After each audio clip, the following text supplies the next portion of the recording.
"Step out of the vehicle now!" the officer shouted, his hand already resting on his holster. The woman in the BMW remained calm, asking why she was being pulled over. "I said get out!" he barked, yanking her door open. As he roughly grabbed her arm, she quietly mentioned something about Pentagon clearance. When the officer noticed the military ID that fell from her purse, his face turned ashen white.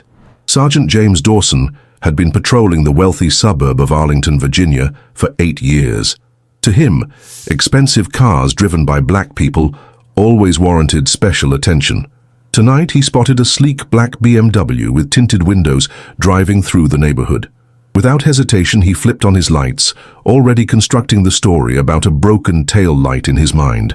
If you're enjoying this story so far, please hit the like button and subscribe. I'm curious to know which city you're watching from. Drop it in the comments below. Dr. Eleanor Washington had just finished a 14-hour shift overseeing a critical military intelligence operation. As the recently promoted Brigadier General in the United States Army, with 22 years of distinguished service, she was exhausted, but satisfied with the day's successful mission. All she wanted was to get home, take a hot shower and fall into bed. That's when she saw the flashing police lights behind her. Initially unconcerned, she was driving perfectly within the speed limit, and her vehicle was in impeccable condition. She pulled over, expecting a brief routine interaction. What Eleanor couldn't know was that Sergeant Dawson had a history of targeting minorities in this affluent neighborhood. His record contained multiple civilian complaints that had been quietly buried by his supervising officers. Tonight, seeing a black woman in an expensive car driving through his neighborhood triggered something in him. The dashcam would later capture everything: his aggressive approach, his refusal to state the reason for the stop, and his immediate escalation despite her calm compliance. As Eleanor reached for her identification, Dawson suddenly yanked her car door open, claiming she was reaching for a weapon. The situation spiraled in seconds. Eleanor found herself dragged from her vehicle, thrown against the hood, her military credentials falling to the ground. It was only when Dawson spotted the high-level Pentagon ID and the general's stars that his demeanor changed instantly. But was it already too late? Would the officer's sudden realization save him from the consequences of his actions? Or had he finally assaulted the one person with enough power to ensure he faced real justice? The Arlington Police Department's fluorescent lights cast harsh shadows across Captain Michael Rivera's face as he watched the dashcam footage for the third time. 26 years on the force had shown him plenty, but the video before him made his stomach turn. Sergeant Dawson's treatment of General Washington was indefensible and potentially catastrophic for the department. "How bad is it?" asked Deputy Chief Gloria Palmer, entering his office without knocking. "It's beyond bad," Rivera replied, rubbing his temples. He violated at least 8 department protocols, didn't state the reason for the stop, escalated without provocation, excessive force. He paused the video at the moment Dawson realized who he had assaulted. And he picked the wrong person to profile: Brigadier General Eleanor Washington, combat veteran, Bronze Star recipient, currently oversees cybersecurity operations at the Pentagon. Eleanor Washington's journey to becoming a general hadn't been easy.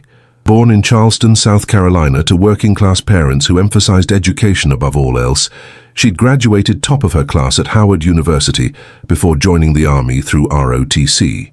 What followed was a meteoric rise through the ranks marked by both exceptional intelligence and an unwavering moral compass. Her deployment to Afghanistan in 2010 had earned her multiple commendations for developing intelligence systems that saved hundreds of American lives. The military had its own issues with racism and sexism, but Eleanor had navigated them with a strategic brilliance that eventually made her too valuable to ignore. At 42, she was one of the youngest brigadier generals in the Army, and one of only a handful of black women to achieve the rank. While Eleanor was recovering at home with ice on her wrist, sprained during the violent encounter, Sergeant James Dawson was sweating in an administrative office across town. His personnel file painted a troubling picture: 17 civilian complaints over 8 years, most from minorities, all dismissed. His supervisor, Lieutenant Paul Grayson, had consistently rated him as exceeds expectations despite these red flags. "I was just following protocol," Dawson insisted to the internal affairs investigator. "The subject was reaching into her purse. I couldn't see her hands." The investigator, Detective Amara Johnson, one of the few black women in the department, simply replayed the footage where Eleanor clearly announced she was getting her ID, with her movements slow and deliberate. "This isn't going away, Sergeant," Johnson said quietly. "General Washington has already contacted the Department of Defense, the FBI Civil Rights Division, and the Governor's Office." What neither Dawson nor the police leadership fully understood yet was the extent of Eleanor's connections.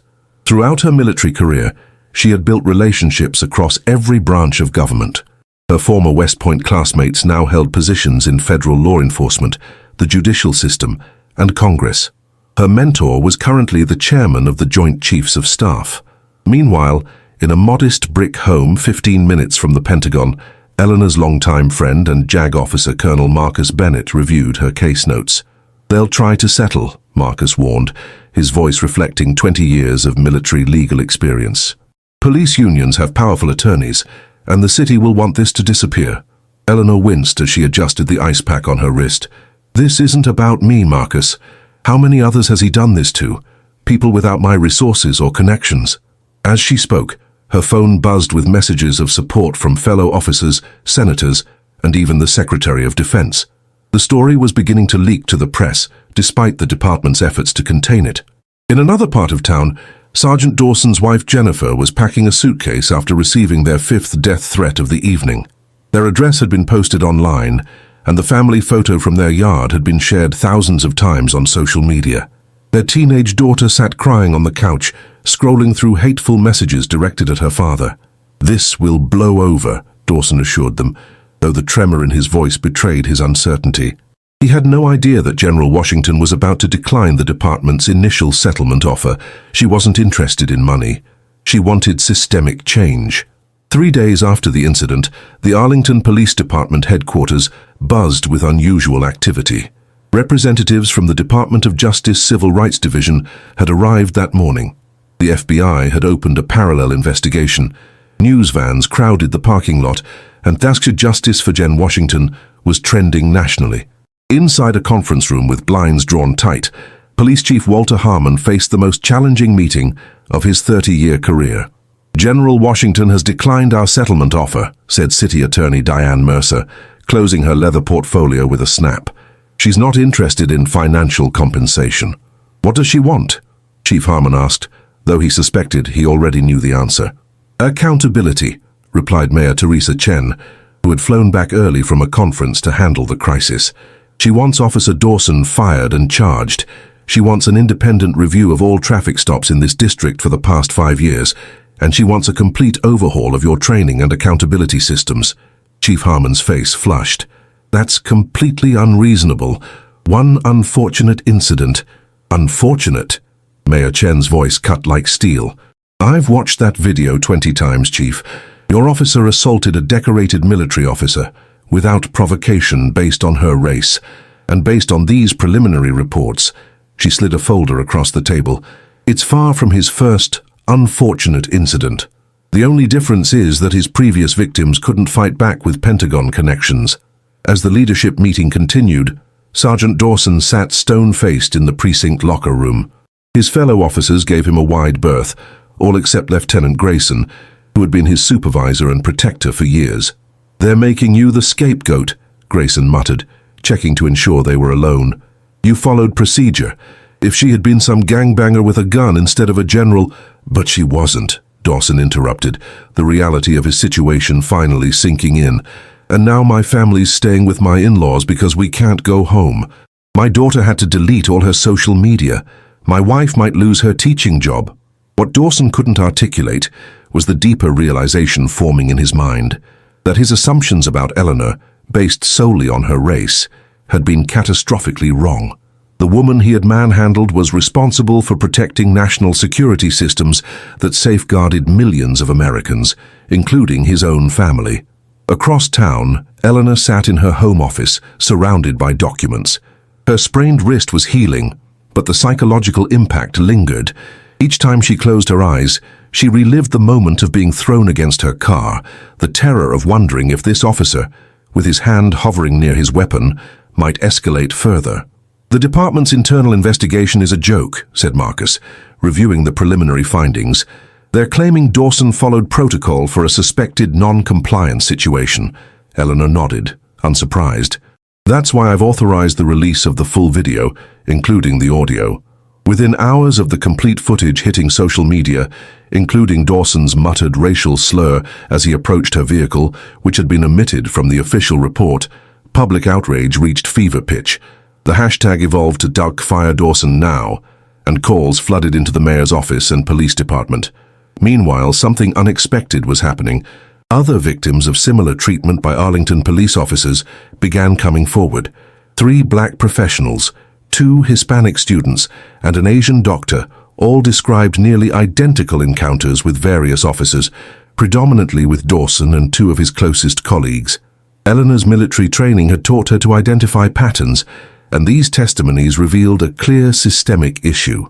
With Marcus's help, she began compiling these accounts into a comprehensive document that demonstrated not isolated incidents, but a pattern of discriminatory policing.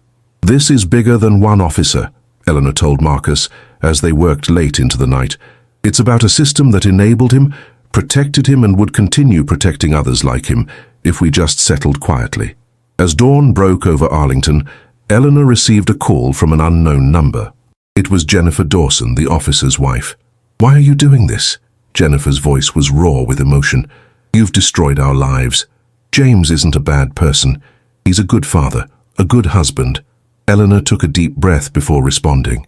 "Mrs. Dawson, I believe you love your husband, and I'm sorry your family is suffering. But what would have happened if I'd been your daughter's black friend, without a general's stars? How many families have already suffered silently because they didn't have my resources to fight back?" The silence that followed spoke volumes. Before hanging up, Jennifer asked one final question. "What do you want from us?" Eleanor's answer was simple. "I want your husband and officers like him to never again have the power to terrorize innocent people. And I want your daughter to grow up in a community where the police protect everyone equally." 1 week after the incident, the national media had transformed General Eleanor Washington into a symbol. Morning shows debated police reform, cable news panels analyzed the dashcam footage frame by frame, and politicians on both sides issued carefully worded statements about supporting law enforcement while condemning inappropriate conduct. Eleanor hated it all. "This isn't about becoming a hashtag," she told Colonel Marcus Bennett as they prepared for her testimony before the Arlington County Board. "It's about changing a system that's fundamentally broken." Marcus nodded, reviewing her prepared statement. "Just remember, they'll try to make this about your credentials. She's not just any black woman, she's a general. Don't let them minimize the broader issue." The Arlington County Administrative Building was surrounded by protesters when Eleanor arrived. Some carried signs supporting her, while others, mostly off-duty police officers and their families, held thin blue-line flags and signs reading, "Support Arlington PD." Inside, the hearing room was packed. Police Chief Harmon sat stone-faced with his leadership team. Sergeant Dawson was conspicuously absent, having been placed on administrative leave. City council members and the county board looked uncomfortable, aware of the media cameras capturing every moment. Board Chairwoman Regina Wilkins called the session to order. "General Washington, we thank you for appearing today. This board takes these allegations extremely seriously." Eleanor approached the microphone. "Chairwoman, with respect, these aren't allegations. The video evidence is clear, and Sergeant Dawson's conduct is not in dispute.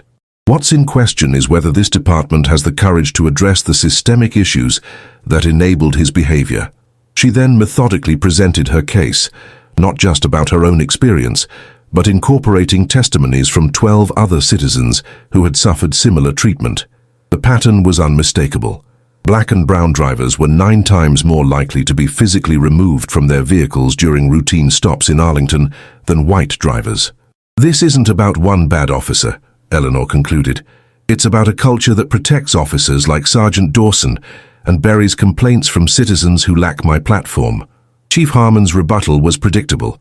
Talk of isolated incidents and rigorous training. But halfway through his prepared remarks, something unexpected happened. A young officer in uniform stood up from the audience. "Permission to speak, Chief?" Officer Rachel Chen, a 3-year veteran of the force, approached the microphone despite her superior's obvious displeasure. "Officer Chen, this is not the appropriate forum. I've filed 3 formal complaints about Sergeant Dawson's conduct toward minority civilians," she continued, ignoring him.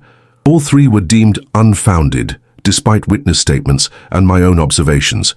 I was subsequently removed from his patrol unit and given night shifts as punishment for speaking up. The room erupted. Chen's testimony was followed by two other officers, both people of color, who corroborated her account of a department culture that rewarded aggressive policing in minority neighborhoods while punishing internal whistleblowers. Outside the hearing room, Sergeant Dawson watched the live stream from his attorney's office, his face ashen. "They're throwing you under the bus," said his union representative. "We need to consider a different strategy." Dawson's attorney, Richard Callahan, a veteran of police misconduct cases, nodded grimly. "The criminal charges are coming. The DA won't have a choice with this much publicity. We need to focus on damage control." "Criminal charges?" Dawson's voice cracked. "For doing my job? For assault, civil rights violations and filing false reports," Callahan corrected. "The dashcam shows you claimed she was combative in your initial report. The video shows she never raised her voice." Meanwhile, Eleanor's crusade had awakened powerful opposition. The police union had mobilized its considerable resources, contacting friendly media outlets to dig into Eleanor's past.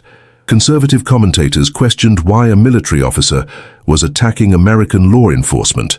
Anonymous threats arrived at her home, prompting the army to assign her a security detail. More insidiously, Lieutenant Grayson and others in the department had begun a whisper campaign, suggesting the traffic stop had been justified by intelligence about drug trafficking in the area, a blatant lie, but one designed to create doubt. Eleanor had anticipated this backlash, but the intensity still surprised her. At the Pentagon, her commanding officer, General Richard Hayes, called her into his office. "The Secretary of Defense is getting calls from the governor," Hayes said without preamble. "They're concerned about an active duty officer getting involved in local politics. With respect, sir, this isn't political. It's about right and wrong." Hayes sighed. "Eleanor, you know I support you, but there are people in this building who think you're becoming a distraction. They're questioning whether you can effectively lead your division while pursuing this campaign." The implied threat was clear. Back down or risk the career she had spent decades building. Eleanor felt a familiar weight settle in her chest, the same pressure she'd felt at every step of her ascent through the ranks, the constant need to choose between speaking out and moving forward. As she left Hayes' office, her phone buzzed with a text from Marcus. "DA just announced criminal charges against Dawson. Misdemeanor assault and misconduct in office." Misdemeanor. Not felony charges despite the clear evidence. Another compromise, another system protecting its own. Eleanor's resolve hardened. They had underestimated her before. They were underestimating her again. Officer Rachel Chen sat across from Eleanor at a small cafe 10 miles from Arlington, far from prying eyes. 3 weeks had passed since Chen's testimony, and her life had become increasingly difficult. "They haven't fired me, that would be too obvious," Chen explained, stirring her untouched coffee. "But I've been assigned to the evidence room. No patrol, no public contact. My performance reviews suddenly mention teamwork concerns and judgment issues." Eleanor nodded. She had seen the same tactics in the military, the quiet retribution against those who speak up. "We need more than just Dawson's case. We need to show the pattern." Chen hesitated before sliding a USB drive across the table. "Patrol car footage. Traffic stops from the last 2 years. I've been collecting them just in case." "This could cost you your job," Eleanor warned. "Maybe I don't want to be part of a department that operates this way," Chen replied, her voice steady, despite the fear in her eyes. This quiet act of courage was happening alongside other developments. Eleanor's case had inspired a group of local attorneys to form a pro bono coalition representing victims of police misconduct. 6 civil lawsuits had been filed against the department in the past month alone. Meanwhile, Sergeant Dawson's personal life continued to unravel. His preliminary hearing was scheduled for next month, but the court of public opinion had already rendered its verdict. His wife Jennifer had taken a leave of absence from her teaching position due to harassment. Their teenage daughter Lily had been forced to switch to online schooling after confrontations with classmates. "Your crusade is destroying innocent people," Jennifer had told Eleanor during a chance encounter at the courthouse, where Eleanor was giving a deposition. The accusation haunted Eleanor. Was she responsible for the suffering of Dawson's family? Were they simply collateral damage in a necessary battle?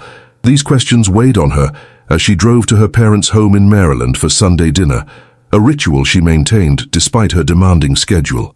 Francis and William Washington had raised their daughter to stand tall against injustice, but they worried about the toll this fight was taking. "You look exhausted, baby," Francis said, setting a plate before her daughter. At 72, Francis still moved with the vigor of a woman decades younger, a testament to her own battles as one of the first black nurses at Johns Hopkins in the 1970s. "I'm fine, Mum." William, retired after 40 years as a high school principal, wasn't easily fooled. "The Pentagon pushing back?" Eleanor sighed. Her father always could read her. "They want me to drop it, focus on my actual responsibilities." "And what do you think those are?" he asked, his voice gentle but probing. Before she could answer, her secure phone buzzed. A rare Sunday intrusion from her Pentagon team. The message was brief. Someone had accessed classified networks using her credentials while she was clearly away from her workstation. A setup. Someone was trying to build a case against her, create a pretext for revoking her clearance, effectively ending her military career. As Eleanor drove back to Arlington, her mind raced. The opposition was becoming more sophisticated. This wasn't just local police circling wagons. This was someone with serious technical capabilities and access to government systems. That evening, another subplot emerged. Marcus arrived at her home, looking grave. "The DA offered Dawson a plea deal," he said. "No jail time, probation, anger management classes, and voluntary resignation from the force." Eleanor felt her anger rising. "That's it? He assaults a citizen, files false reports, and walks away with a slap on the wrist?" "There's more," Marcus continued. "If he takes the deal, the department has agreed to settle all pending civil cases with NDAs. Everyone gets paid, but no one can talk about what happened." The strategy was clear. Contain the damage, buy silence, maintain the system. It was elegant in its effectiveness, offering just enough justice to seem reasonable while preventing any meaningful change. As Eleanor processed this development, her phone rang. The caller ID showed Lieutenant Grayson, Dawson's supervisor and protector. "We should talk," Grayson said without introduction. "There are things about this situation you don't understand, things that go beyond Dawson, or even the Arlington PD." "What things?" Eleanor asked. "Not on the phone," Grayson replied. "Meet me tomorrow alone." The abandoned fire station on Arlington's east side had been scheduled for demolition for years, but budget constraints had left it standing, a graffiti-covered husk surrounded by chain-link fence. Eleanor parked a block away, scanning for surveillance as Marcus had taught her. "This is a mistake," Marcus had argued when she told him about Grayson's call. "It's either a trap or a manipulation." She had agreed to bring a recording device and share her location with him, but insisted on meeting Grayson alone. If he truly had information, he wouldn't speak in front of witnesses. Lieutenant Paul Grayson was already inside when she entered through the rusted side door. 25 years on the force had weathered his face, but his eyes remained sharp, constantly evaluating. "You didn't come alone," he stated, not a question. "Neither did you." Eleanor nodded toward the shadow of a figure visible through the dirty window of the former chief's office. Grayson smiled thinly. "Precautions. These are dangerous times." "Why am I here, Lieutenant?" "Because you think this is about race," he said bluntly. "You think Dawson is just another racist cop who profiled you. And yes, Dawson has his biases, but that's not why he stopped you that night." Eleanor crossed her arms. "Enlighten me." "Your name was on a list." Grayson reached slowly into his jacket, producing a folded paper. A list of people to be watched, followed, and if necessary, intimidated. The paper contained 12 names. Eleanor's was there, along with 2 federal judges, a journalist, and several attorneys, all people of color, all involved in cases touching on law enforcement accountability. "What is this?" 5 years ago, a special task force was formed. "Off the books," Grayson explained. "Officially, we were targeting drug trafficking. Unofficially, we were protecting certain interests." "What interests?" "Private prisons, security contractors, politicians who benefit from tough-on-crime policies." When the Civilian Oversight Board started gaining traction 3 years ago, our assignments changed. We were told to gather dirt on board members, create pretexts for traffic stops, find ways to discredit them. Eleanor studied him carefully. "And you're telling me this now because they've gone too far." Grayson's facade cracked slightly. "I signed up to protect people, not to become part of some shadow operation targeting citizens. When Dawson pulled you over, he didn't know you were a general, but he knew exactly who you were. You expect me to believe you've suddenly developed a conscience? I expect nothing, Grayson replied. But you should know what you're really fighting. It's not just a department culture. It's a system with powerful beneficiaries who won't hesitate to destroy you. He slid another document across the dusty table, internal communications showing the department's coordinated effort to discredit Officer Chen and the other whistleblowers. More disturbing were emails referencing the Washington situation and the need to contain the security breach. They're planning something, Grayson continued. The classified network intrusion using your credentials, that was them.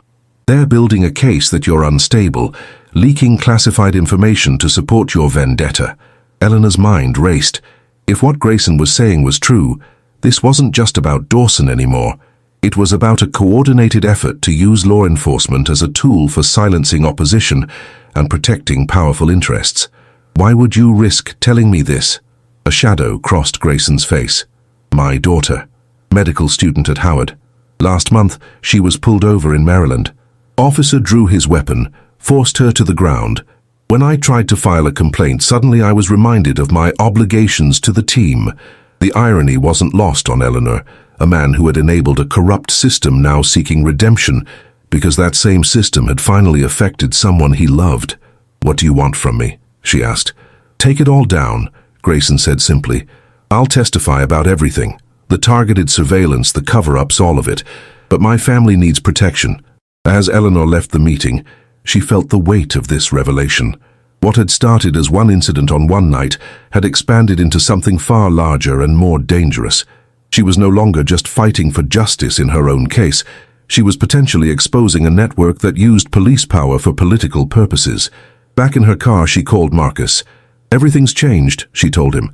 We need to bring in the FBI Public Corruption Unit and the Civil Rights Division. This goes beyond Arlington. Are you sure? Marcus asked. Once we escalate this, there's no going back. Your military career... This is bigger than my career, Eleanor interrupted. This is about what happens when power operates in darkness. And that, she added with quiet determination, is exactly what I swore an oath to fight against.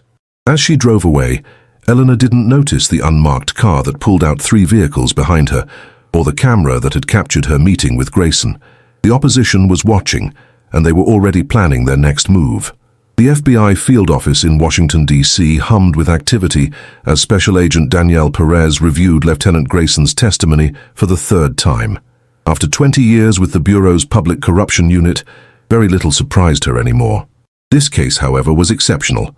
The scale of it, she murmured to her partner, Agent Victor Mendez, a multi-jurisdictional operation using local police for political intimidation. Mendez nodded grimly. And they nearly got away with it, if they hadn't targeted a Pentagon general. Eleanor sat across from them reviewing the preliminary investigation findings. In the 48 hours since her meeting with Grayson, events had accelerated dramatically. Grayson and his family had been moved to a safe house after his car was vandalized with the word traitor painted across the windshield. The FBI had seized records from the Arlington Police Department, and 3 federal prosecutors had been assigned to the case. We've identified similar patterns in 6 other jurisdictions, Agent Perez explained. Same methodology, targeting civil rights attorneys, journalists, and community leaders who challenge police practices. The private prison connection is particularly troubling. Eleanor's phone buzzed. A message from General Hayes requesting her immediate return to the Pentagon. The tone suggested it wasn't optional. They know, she told the agents. I need to go handle this. At the Pentagon, the atmosphere was glacial. Eleanor's security escort, normally a formality, felt distinctly like a prisoner's guard as she was led to a secure conference room. Inside waited General Hayes, 2 JAG officers, and a stern-looking civilian she recognized as the Deputy Director of National Intelligence. General Washington, Hayes began formally, serious allegations have been made concerning your handling of classified information and potential abuse of your position for personal vendettas. Eleanor met his gaze steadily. I understand, sir. Your security clearance is suspended pending investigation.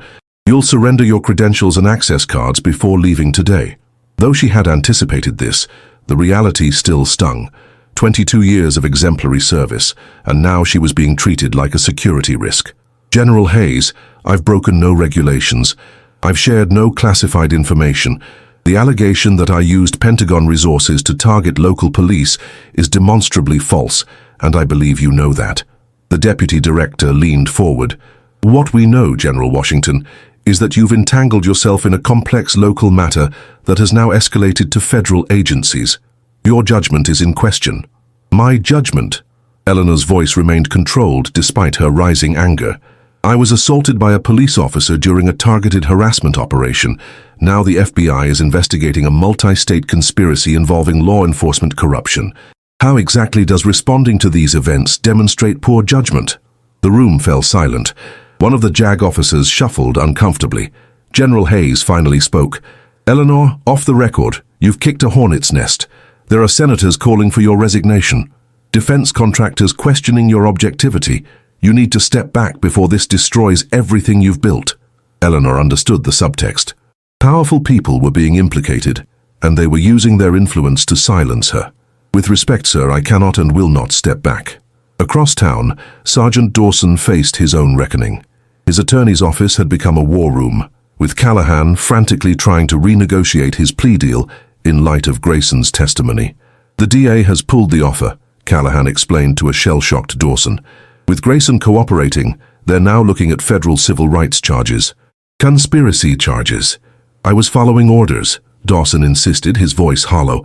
I didn't know about any larger operation. I just did what Grayson told me. That defense didn't work at Nuremberg, Callahan replied grimly. Your only option now is to cooperate. Tell them everything you know about who was giving the orders. Meanwhile, the media landscape had transformed overnight. What had begun as a local story about one traffic stop had exploded into national headlines. FBI investigates multi-state police conspiracy. Targeted harassment of minorities by police task force exposed. Eleanor's phone hadn't stopped ringing with interview requests, which she declined. Instead, she focused on meeting with the other victims identified on Grayson's list, helping them connect with federal investigators and support services.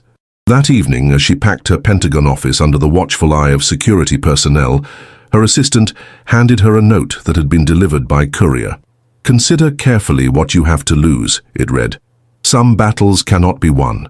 Walk away now. It wasn't signed, but it didn't need to be. The message was clear. Powerful people were frightened, and frightened people were dangerous. 3 weeks into her suspension, Eleanor had converted her home office into an investigation center.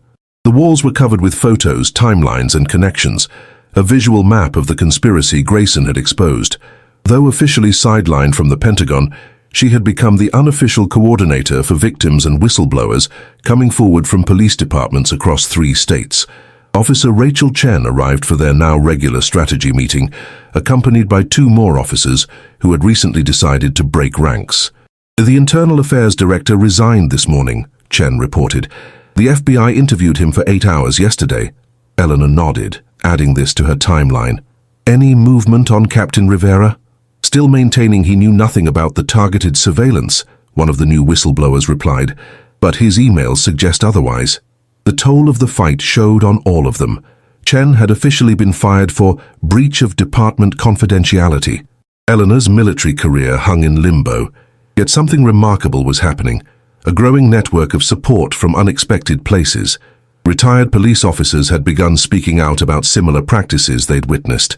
Military officers sent private messages of encouragement. Civil rights organizations provided legal support. What had started as Eleanor's solitary battle had transformed into a movement. Not that the opposition had relented. Eleanor's home had been broken into twice. Nothing taken, just a message that she wasn't safe. Her parents had received threatening calls. The Pentagon investigation into her conduct continued, with colleagues being questioned about her stability and political motivations. Most painful was the coordinated attempt to rewrite her military legacy. Anonymous sources in military publications questioned her past accomplishments. Former colleagues suddenly remembered instances of erratic behavior or questionable decisions, all fabrications but damaging nonetheless.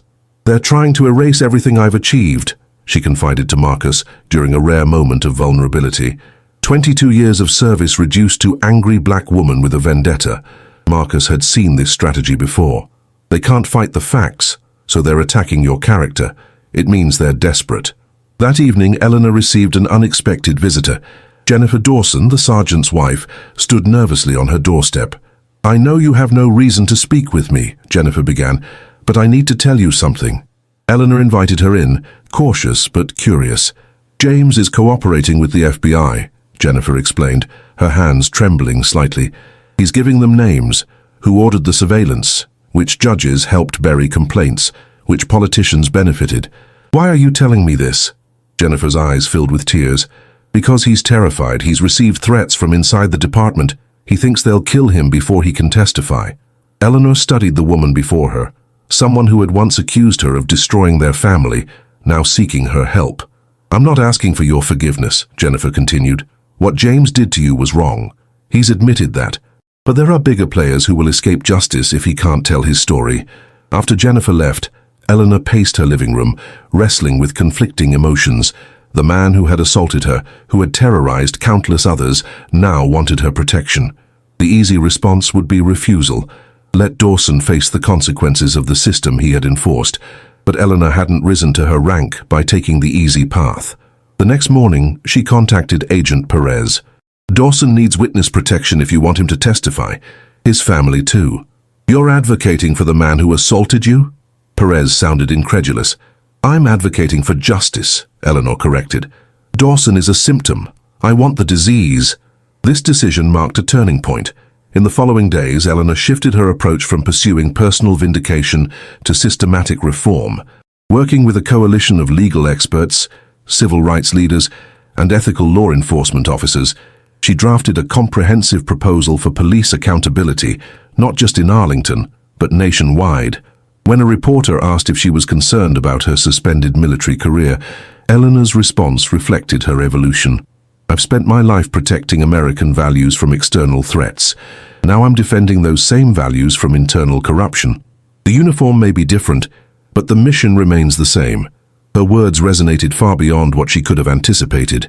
Military veterans began showing up at rallies supporting police reform. The hashtag #StandWithGeneral gained traction. Former subordinates organized an online campaign highlighting her leadership record. The woman who had once faced this battle alone now stood at the center of a growing alliance. The powers arrayed against her remained formidable, but Eleanor Washington had found her true strength, not in her rank or position, but in her unwavering commitment to the principles she had sworn to defend. The Senate Judiciary Committee hearing room fell silent as Eleanor took her seat at the witness table. 6 months after the traffic stop that had changed her life, she had been called to testify about police reform and the systemic issues exposed by her case. The gallery was packed with media, activists, and representatives from law enforcement agencies across the country. Senator Richard Holloway, the committee chair, began the proceedings. "General Washington, we appreciate your willingness to appear today. Before we begin, I want to acknowledge that this committee is aware of your ongoing suspension from the Pentagon and the investigations into your conduct. Would you like to address those matters before we proceed?" Eleanor leaned toward the microphone. "Senator, I'm here today not as a military officer, but as a citizen who experienced firsthand how easily power can be abused when accountability fails. The investigations into my conduct are transparent attempts to discredit my testimony and distract from the serious issues before this committee." The hearing unfolded as a carefully choreographed battle. Senators allied with police unions and private prison corporations attempted to undermine Eleanor's credibility, questioning her political agenda and anti-law enforcement bias. Those supporting reform pressed her for details about the conspiracy Grayson had exposed. During a recess, Marcus approached her with news. "The Pentagon Inspector General just announced findings on your case. They've concluded there was no evidence you mishandled classified information or abused your position." A weight lifted from Eleanor's shoulders. "So my suspension should be rescinded immediately. General Hayes is trying to reach you." When the hearing resumed, Eleanor noticed a shift in the room's energy. Senators who had been hostile now seemed uncertain. Those who had supported her appeared more confident. Something had changed. She soon discovered why. Sergeant James Dawson had arrived to testify. Under the protection of federal marshals, Dawson took the seat Eleanor had vacated. His testimony was devastating. A comprehensive account of the systematic targeting of civil rights leaders, the falsification of reports, the coordination with private interests.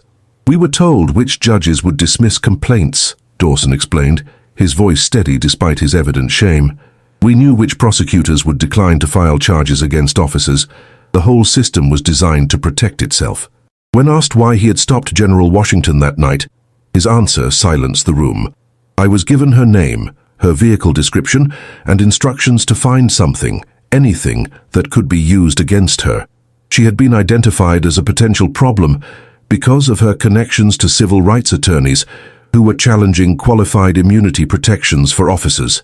Eleanor watched from the gallery, her expression controlled despite the vindication Dawson's testimony provided. This wasn't about her anymore. It was about exposing a system that had betrayed the public trust. As the hearing concluded, Agent Perez approached with urgent news. "We need to move you immediately. We've intercepted communications suggesting an imminent threat." The FBI had discovered that Eleanor's scheduled press conference following the hearing had been targeted. A counter-protest had been organized by individuals connected to the police conspiracy, with evidence suggesting some participants intended violence. "They're desperate," Perez explained, as they moved through secure corridors beneath the Capitol. Dawson's testimony has implicated 4 police chiefs, 2 state judges, and a senator. Arrests are happening as we speak. Eleanor's security detail had been reinforced with federal agents, transforming her daily life into a carefully managed operation. Yet the threats went beyond physical danger. Financial records showed attempts to access her accounts. Her medical records had been illegally accessed. Former colleagues reported pressure to sign statements questioning her mental stability. That evening, in a secure FBI facility, Eleanor met with a joint task force comprising federal prosecutors, FBI agents, and Department of Justice officials. "We've identified the leadership structure," Agent Mendez explained, displaying a complex organizational chart. Local police departments were just the enforcement arm. The funding and direction came from a coalition of private prison corporations, security contractors, and political action committees. At the center of the chart was a name that stunned Eleanor: Senator William Bradford, the ranking member of the Senate Armed Services Committee that oversaw Pentagon appointments and promotions. "Bradford's family owns significant shares in 3 private prison companies," Perez continued. "He's been the primary blocker of police reform legislation for 15 years. The revelation explained the intensity of the opposition Eleanor had faced. Her case hadn't just threatened local police, it had threatened a multi-billion-dollar industry and the politicians it controlled. "We have enough to move against most of the network," the lead prosecutor explained, "but Bradford remains insulated. No direct communications, no paper trail connecting him to illegal orders." "What do you need?" Eleanor asked. "Someone wired, meeting with Bradford, getting him to acknowledge his role." The room fell silent. The implication was clear. They needed bait, and Eleanor was the obvious choice. Bradford had been trying to arrange a private meeting with her for weeks, ostensibly to resolve misunderstandings. "It's too dangerous," Marcus objected. "They've already tried to destroy your reputation, break into your home, threaten your family. This would put you directly in the lion's den." Eleanor considered the risks. Bradford was cornered, his network crumbling. She would be meeting a desperate man with everything to lose. "Set up the meeting," she said finally. "It's time to end this." As the task force began planning the operation, Eleanor felt a strange sense of clarity. The past 6 months had stripped away everything she thought defined her: her rank, her position, her carefully built career.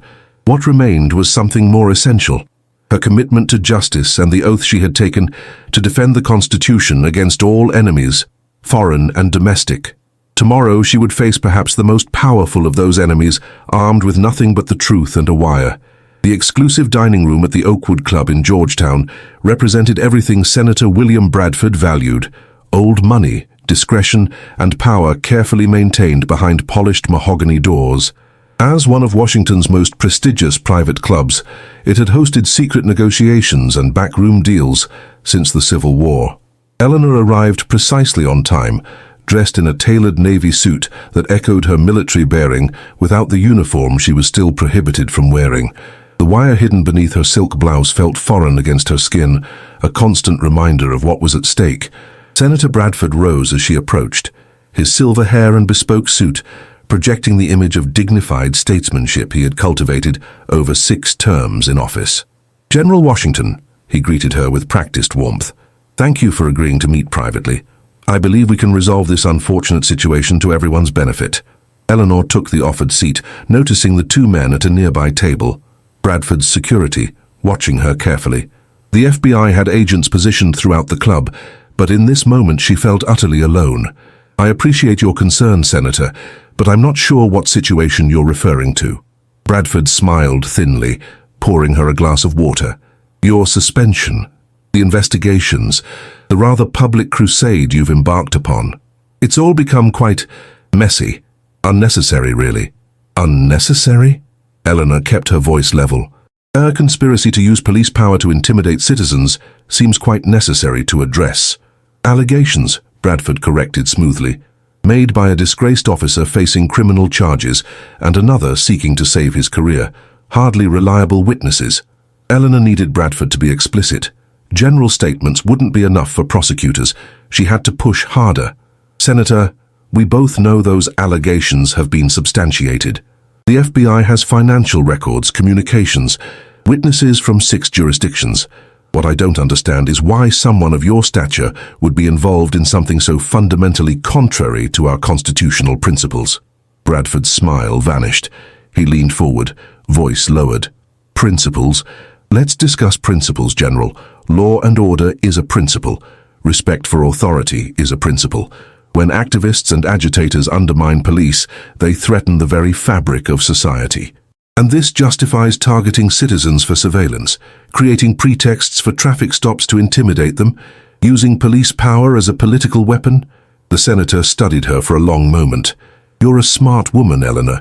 You've achieved remarkable things. Why throw it all away on this vendetta?" "It's not a vendetta. It's my duty." Bradford's demeanor shifted suddenly. The practiced charm disappeared, replaced by cold calculation. "Let me be direct. You're facing a choice. The president owes me favors. One call and your suspension becomes a quiet retirement. No further investigations, no damage to your reputation. You can preserve your legacy, write your memoirs, join corporate boards. A comfortable, respected future." "And the alternative?" Eleanor asked, though she already knew. "The alternative is you lose everything," Bradford stated flatly. "That security clearance investigation will discover troubling patterns. Perhaps evidence of leaks or psychological instability. Officers you've commanded will recall concerning behaviors. Your distinguished career ends in disgrace. Your recommendations rescinded. Your pension reviewed." Eleanor felt a chill despite the room's warmth. The threat was comprehensive and entirely believable. "You seem very confident in your ability to manipulate government institutions, Senator." Bradford smiled again, relaxing as he sensed her understanding of her predicament.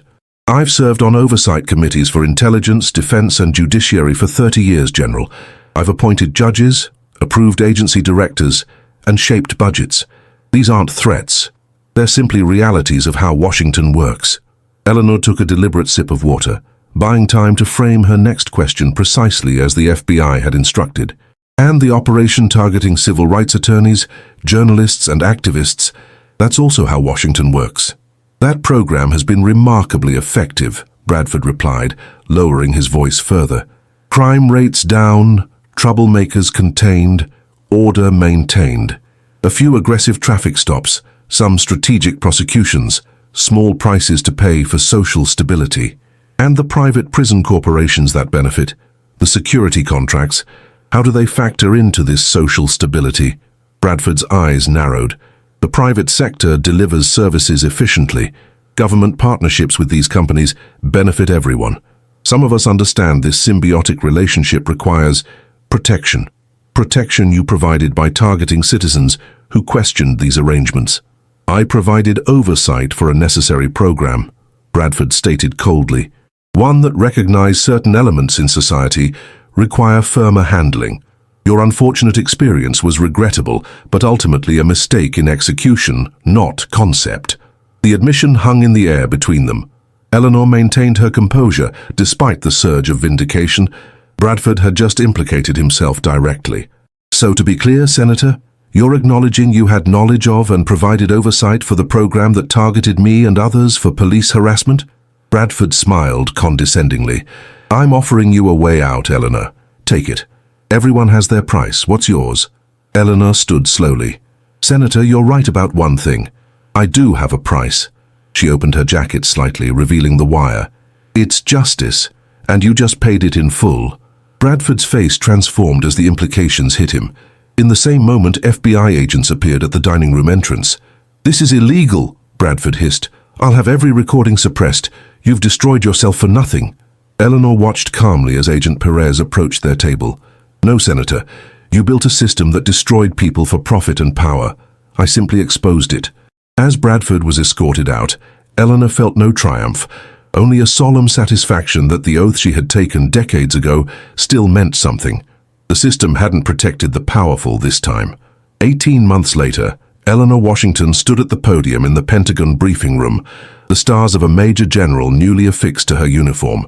The room was packed with media, military leadership, and many who had stood with her through the darkest days of her fight. Today marks not just my reinstatement and promotion, she began, but a recommitment to the principles that have guided my military career: integrity, accountability, and the constant pursuit of justice. The investigation into Eleanor's conduct had not only cleared her name but resulted in formal apologies from the Department of Defense and a promotion that had been delayed by her suspension. More significant, however, were the systemic changes her case had triggered. Senator Bradford's trial had dominated headlines for months. The evidence gathered from Eleanor's wire and subsequent investigations had revealed a network more extensive than anyone had imagined. 3 federal judges, 12 police officials, 2 prison corporation CEOs, and 4 other legislators had been indicted. Bradford himself had accepted a plea deal, exchanging testimony against his co-conspirators for a reduced sentence. The reforms came swiftly after that. Congress passed the Law Enforcement Accountability Act, establishing stronger civilian oversight, mandatory body cameras with automatic upload protocols, and the elimination of qualified immunity in cases involving clear constitutional violations.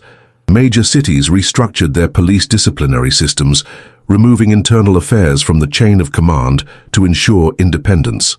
Private prison contracts came under intense scrutiny, with many states cancelling arrangements after discovering the companies had financially incentivized higher arrest rates and longer sentences. The entire architecture of profit-driven incarceration began to crumble. After her press conference, Eleanor met privately with those who had faced this battle alongside her. Rachel Chen had become the director of a new police oversight commission.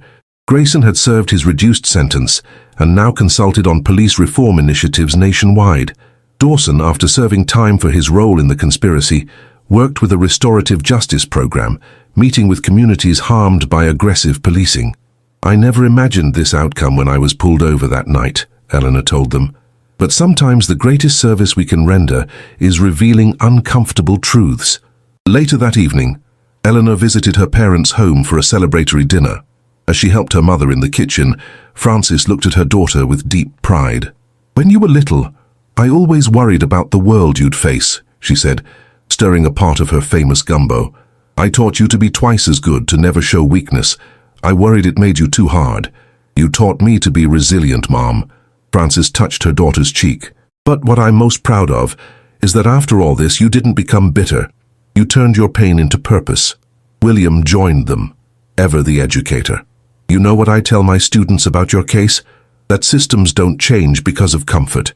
They change because someone refuses to accept injustice, no matter the personal cost." The doorbell interrupted their conversation. Eleanor opened the door to find Jennifer Dawson and her daughter Lily standing nervously on the porch. "I'm sorry to intrude," Jennifer began, "but Lily is submitting college applications and she wanted to speak with you." The teenager stepped forward, her composure remarkable for her age. "I'm applying to West Point," she explained, "and I wanted to thank you, not just for what you did for my dad, even after what he did to you, but for showing me what integrity really means." Eleanor invited them in, introducing them to her parents. As they shared dessert in the living room, the conversation turned to Lily's aspirations and the future she envisioned. looking around the room at the young woman determined to serve a country that had almost destroyed her father, at Jennifer, who had found the courage to stand for truth, at her parents who had taught her to face injustice head-on, Eleanor felt a profound sense of hope. The system hadn't been perfect. It had failed repeatedly, protected the powerful, punished the vulnerable. But it had also proven capable of correction when enough brave individuals demanded accountability. Later that night, as Eleanor prepared to return to her Pentagon duties the following morning, she reflected on the journey. Her military training had prepared her for many battles, but none as consequential as the one she had just fought, not on foreign soil, but on the streets of her own country. Not for territory, but for the promise of equal justice that formed the bedrock of American democracy. It was a promise still unfulfilled in many ways, but Eleanor Washington had moved it one step closer to reality. 5 years later, the United States Military Academy at West Point buzzed with excitement as families gathered for graduation day. Among the distinguished guests on the platform sat Major General Eleanor Washington, now the first black woman to serve as Deputy Director of the Defense Intelligence Agency. Her gaze found Cadet Lily Dawson among the graduates, her posture perfect, her expression solemn as she prepared to take her oath as a commissioned officer. The journey from that traumatic night to this momentous day represented everything Eleanor had fought for: the possibility of transformation, of systems correcting themselves, of healing even after profound injustice. The Bradford Act, as the comprehensive police reform legislation had come to be known, had transformed law enforcement across the country. Body camera footage was now automatically uploaded to independent servers. Civilian review boards had real authority. Police departments had diversified dramatically, with recruitment efforts focusing on candidates who reflected the communities they served. The private prison industry had been fundamentally restructured, with profit incentives tied to rehabilitation success rather than occupancy rates. Incarceration numbers had fallen to their lowest levels in 50 years. None of it was perfect. Implementation varied by jurisdiction. Resistance remained in many quarters. But the architecture of accountability had been established, and it was steadily reshaping American justice. After the ceremony, Eleanor found Lily in her new second lieutenant's uniform, standing with her mother and father. James Dawson had served his time and dedicated himself to reform work, speaking candidly about his participation in the corrupt system and how it had warped his perspective. "General Washington," Lily saluted sharply. "Lieutenant Dawson," Eleanor returned the salute. "Congratulations." As they spoke, Eleanor noticed a young black cadet watching them with obvious curiosity. Lily followed her gaze and smiled. "My roommate," she explained. "She's been asking about you all year. Would you mind meeting her?" The young woman approached nervously. "General Washington, I'm Cadet Taylor. I grew up in Arlington. My mother was pulled over regularly in our neighborhood. After your case, that stopped." Her voice trembled slightly. "You changed things for families like mine." Eleanor spoke with the cadet briefly, recognizing in her the same determination she had felt as a young officer. As she prepared to leave, James Dawson approached her privately. "I've never properly thanked you," he said quietly. "Not just for what you did for me, but for what you did for the entire system. You had every right to pursue vengeance against me. Instead, you pursued justice for everyone." Eleanor considered his words. The best revenge against an unjust system isn't destroying individuals. It's transforming the system itself. As she departed West Point that evening, Eleanor reflected on how a single traffic stop had cascaded into national transformation. The easy path would have been accepting the settlement, taking the promotion, staying silent. The harder path, standing firm against powerful interests, risking everything, demanding fundamental change, had seemed impossible at times. Yet that impossible path had led here, to real change, to new generations of leaders committed to justice, to a system slowly healing itself through accountability and truth. Some battles were worth everything they cost. I hope this story moved you as much as these real-world issues continue to impact communities across America. The journey of General Eleanor Washington may be fictional, but the struggles for police accountability, equal justice, and systemic reform remain very real today. If this narrative resonated with you, I encourage you to explore more stories that shed light on these complex social justice issues. Stories have power. They help us understand perspectives different from our own and inspire us to create change in our communities. What aspects of this story touched you most? Was it Eleanor's resilience in the face of institutional resistance, the transformation of characters like Dawson and Lily, the broader themes of accountability and systemic reform? Your engagement enriches the conversation and helps us all better understand these critical issues. If you've watched this all the way through, please comment, "I watched until the end," so I know which stories resonate most with my audience. I'd also love to know which city you're watching from. It's amazing to see how these narratives connect people across different communities and backgrounds. These conversations matter. When we share stories that challenge us to examine systems of power and justice, we take small but important steps toward the changes we wish to see in our world. Thank you for your time and attention. If this story impacted you, please consider sharing it with others who might appreciate its message.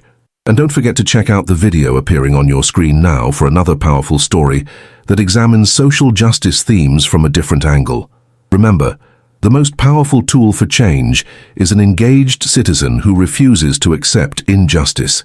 Like General Washington, we all have the capacity to stand firm for what's right, even when the path forward seems impossibly difficult. I'm grateful you chose to spend this time with me today, and I look forward to bringing you more stories that challenge, inspire, and move us toward a more just society. If you watched until the end, type "I watched until the end" in the comments below and let me know what city you're watching from. Until next time, remember that change begins with awareness, proceeds through courage, and is sustained by community. Thank you for being part of this journey.